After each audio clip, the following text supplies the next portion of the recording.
Hello, this is not financial advice. And today we're going to be taking a look at the shares of Tesla after some very smart and important people said that they're estimating the price of the stock to be either $400 or $450 12 months from today. So we're using Qualtrum as always. More information on Qualtrum. It is a suite of software that I use to select and analyze stocks.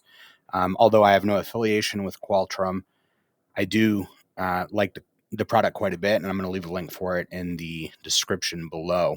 So that's that on Qualtrum. Here's what we're looking at for the stock. So price is currently 274, and Qualtrum lets us know that shares are trading higher after analysts at Morgan Stanley have raised their price target from 250 to 400. Wow, that's a huge jump.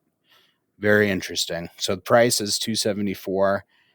We want to talk about what the value is. So we're going to take a quick look at some of these metrics, and then we will also take a look at the different financial inputs and results we can see below to get a better sense of what the value of the stock might actually be. So we're going to start off and take a look at the company's market cap. So it's a large cap growth company. Forward PE of around 30, which is a bit high. So free cash flow yield of 0.4%. We can see that they have a lot of cash on hand, which is great. And with the exception of some short-term debt and capital leases, they have either a negligible amount or zero long-term debt. Data used by Qualtrum for debt is reflecting its most current information it has access to in reference to long-term debt. So great cash position, rather, not a whole lot of debt. So current price of the stock is 274. Let's see what we can do to get an understanding of the value of the stock. We're going to look at the price history first before we look at some of these things like revenue growth, shares outstanding, and things of that nature. So, this common concept that the price of a stock can go up and down, but generally the value is in a somewhat straight line. And at times you're going to be, if you buy a stock on the first of every month, certain months you'll be buying below, at, or above value. And oftentimes the value of the stock is just simply a trend line of its long-term stock price performance. And a lot of things that move stocks are based on opinions and emotions. So I guess one thing about my personal holdings in Tesla, I likely have a lot more exposure to it through index funds and ETFs, mutual funds, things of that nature, market cap weighted funds. Spoiler alert, I think the best way to have exposure to Tesla is probably going to be through market cap weighted index funds. I do have less than $500 of Tesla shares. And essentially, the reason I added them and the reason I continue to hold them at this time is that Tesla is almost an equivalent for a risk on sentiment. So when the market is feeling exuberant, shares will go up. When the market is feeling down and depressed and bipolar, shares can drop sharply. And so if anything, I bought some to track the value of it in a way where my money's involved, which makes it feel more impactful and helps me keep an eye on what I do think is an important company. But if anything, the purchase of the individual shares were almost to give me basically some uncorrelated assets within my portfolio. So it's a concept that Ray Dalio teaches, which is a higher higher reward with lower risk profile, with having up to 15 to 20 plus assets that are highly discombobulated, not in correlation with each other. And so there'll be certain times when Tesla will be higher, and ideally when the market is very, very, very depressed, that could be time to opportunistically add to the price of these shares. But just looking at the trend line, potentially the stock is very overvalued. So let's get back into the stuff that matters, not just price, not just opinions or feelings or emotions, but let's actually look at the financials of this company and see if we can come to some sort of agreement together of what this company might be worth.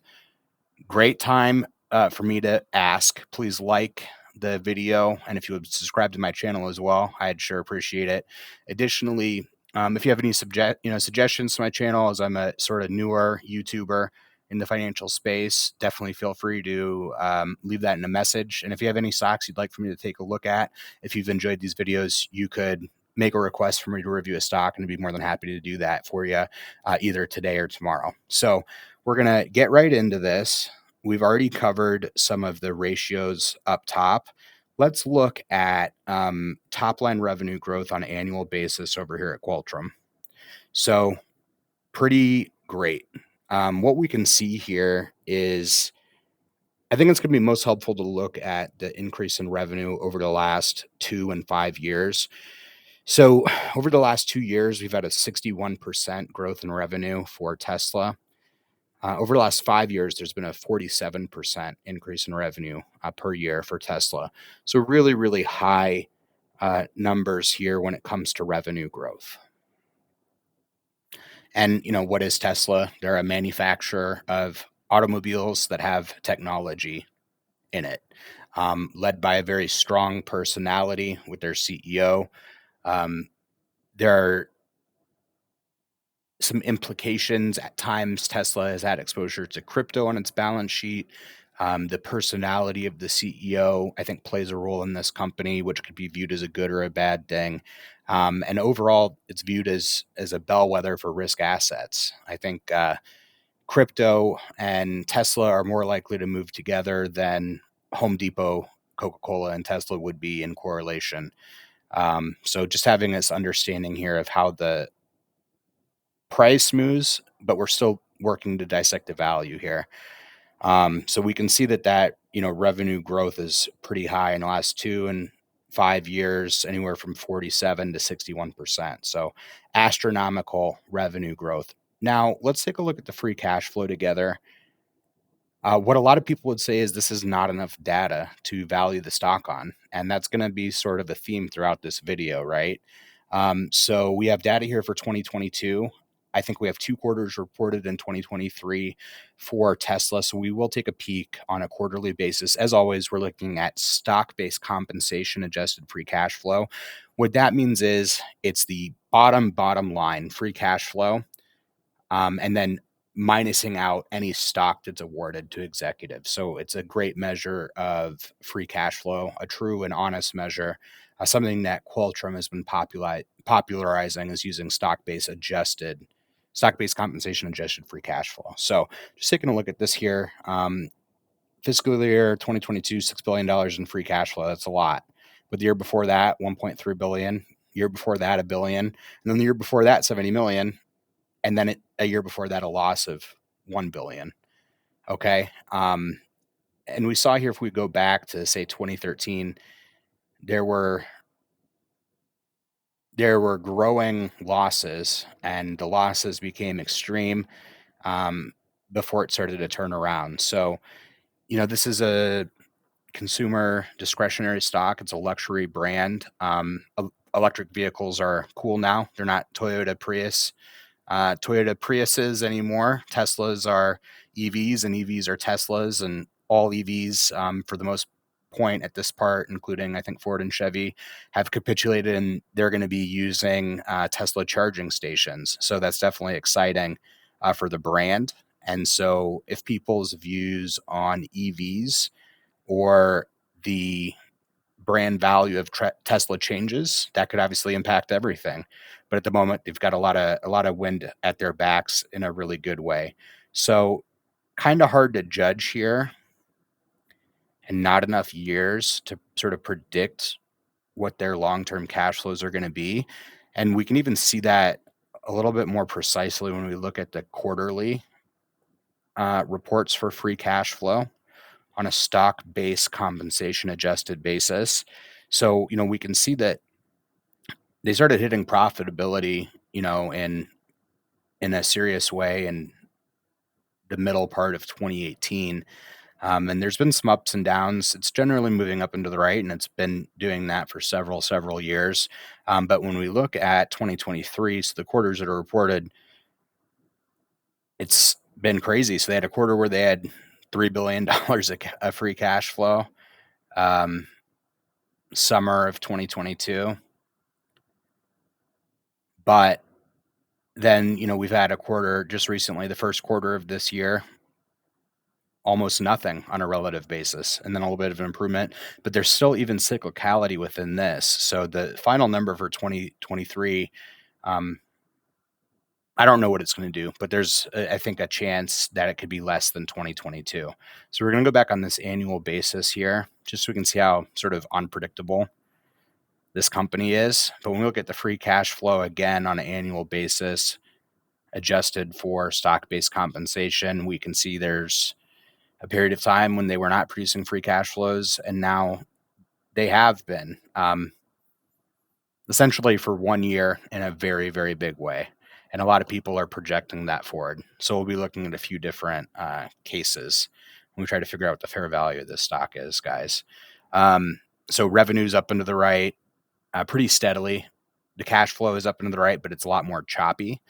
Now let's look at the shares. Generally, we prefer a company that does not issue shares. We would like it even better if they buy shares back. But if you bought shares even 5 years ago in 2018, they're significantly diluting our positions that we hold within Tesla, which is not a great thing on a checklist for buying an individual stock. In fact, I'm not familiar with any argument whatsoever that a company diluting their shares is a bullish sign. So let's look at their profitability metrics. So return on capital employed is, to my understanding, where they're taking either equity, which is shares they sell you, or debt that they issue in the form of bonds and people buy for a coupon. So either debt or bonds. What is their ability to take that money in and then to reinvest that profitably? And so it's kind of followed along the same trend as the free cash flow. And it's for 3 years grown really dramatically. It sort of seems like the median here is around 16%. Then again, it's only for 3 or 4 short years. So it's kind of, and then the year before that was really suboptimal. So, you might say that their allocation of capital at this point is average as far as any sort of track record. This is looking promising, but who knows what next year is going to be, right? So not great marks on the shares outstanding and the ratios necessarily. And then another thing that we can see on Qualtrim here, which is very helpful. So Morgan Stanley says it's not going to be trading for $250 in a year. It'll trade for $400. Let's see if the people on Tesla's board agree with that. So as of about a month ago, insiders were selling at a price less than the price today. So as of 5 weeks ago, and going back to earlier this year, insiders are just dumping shares hand over fist. Going back further, this will be for more recently. So that was earlier in the year. Vice versa. Not really sure what's going on with this. April. So that's April.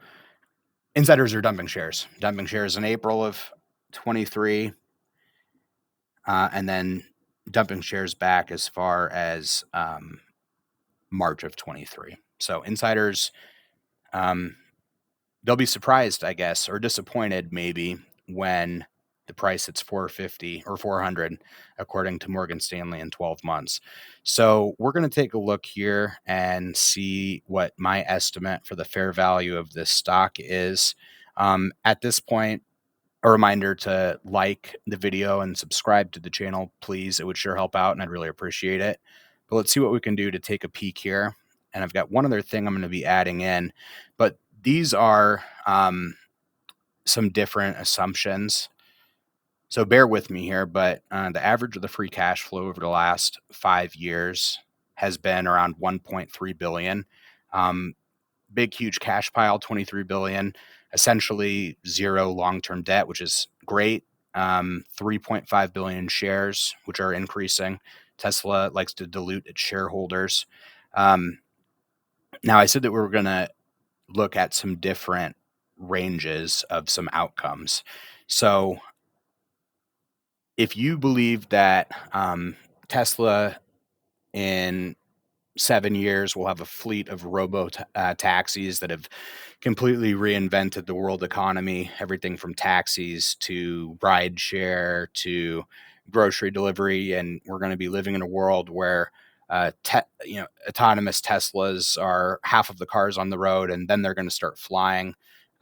These would be some good assumptions to be looking at with this stock. So 60% growth for the next 4 or 5 years, 30% growth sustained 10 years into the future. And then at this point, Tesla will be selling us a subscription service to have heated cup holders in our flying Tesla autonomous vehicles. So a terminal growth rate of 7.5%. They'll just end up licensing and selling technology for all of your Tesla products, like your iPhone. So maybe that happens. Discount rate of 10%. Current price of the stock, 273. Based on these assumptions, the price is fairly valued. Okay. But based on this huge market cap company, one of the top 5 companies in the S&P 500, just based on what we know about irrefutable law in stocks and in finance and business, that the bigger a company gets, the slower it grows, no matter how exceptional the company is. Companies like Apple and Microsoft growing at 8 and 10%, somewhere in the middle to back middle slope of their maturity, growth at 8 and 10%. I think based on the 2 and 5 year growth levels that we had seen, an assumption of a 40% growth rate over the next 5 years and then slowing to 20% over the next 10 is more reasonable. So the valuation we just looked at, 60 and 30 and 7.5, I believe it was, showed the stock as being fairly valued. I think these are more realistic expectations, which would give us a value of the stock of $59. So I probably just lost and gained a subscriber. So it'll be like revenue neutral for me in the future, my future cash flow. But there was another thing that I was wanting to show you guys here that I think really just sort of helps to make my case here. So these are some very smart people, some investment banks, and their views and opinions on Tesla and the value and the price of Tesla. So, just seeing things like return on capital employed and seeing things like free cash flow, but only having 4 years of a positive trend is just simply too soon to extrapolate what the value of the future cash flows are going to be. So, smart people. Needham, Jefferies, Merrill Lynch, Wells Fargo, Bard, Deutsche Bank, others. Okay. So here's their opinions: hold, outperform, hold, underperform, hold, outperform, neutral, market perform, neutral, neutral, equal weight, outperform, neutral, outperform, buy, overweight, neutral, buy, 3, sell, outperform, and underweight. So I don't know what to tell you. A couple more: sell, buy, neutral, buy, hold, for a neutral a neutral consensus. So in all seriousness, I think oftentimes the truth can be between 2 points. So, I think that a because of the unpredictability of the company, I think you probably should have a higher discount rate or required rate of return. Um, but let's say that you own a Tesla, you're bullish on it, You think that there'll be taxis or something on the technological aspect that's going to, cause this company to significantly outperform for the next 10 or 15 years. But you're not sure and you're willing to take a gamble on it. If you drop that required rate of return to 7.5% with some conservative assumptions and you're feeling bullish, willing to allocate a small percent of your portfolio towards Tesla and roll the dice, there might be a value of around 120.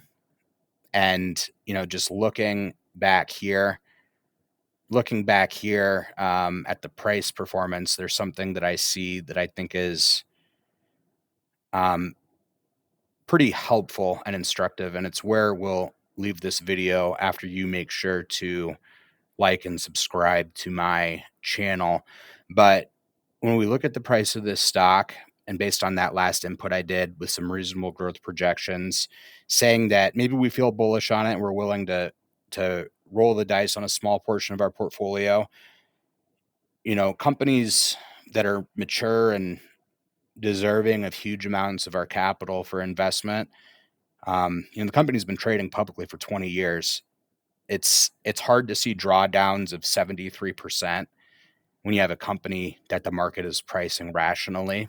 Okay. And it just so happens that the lowest point it's traded at in the last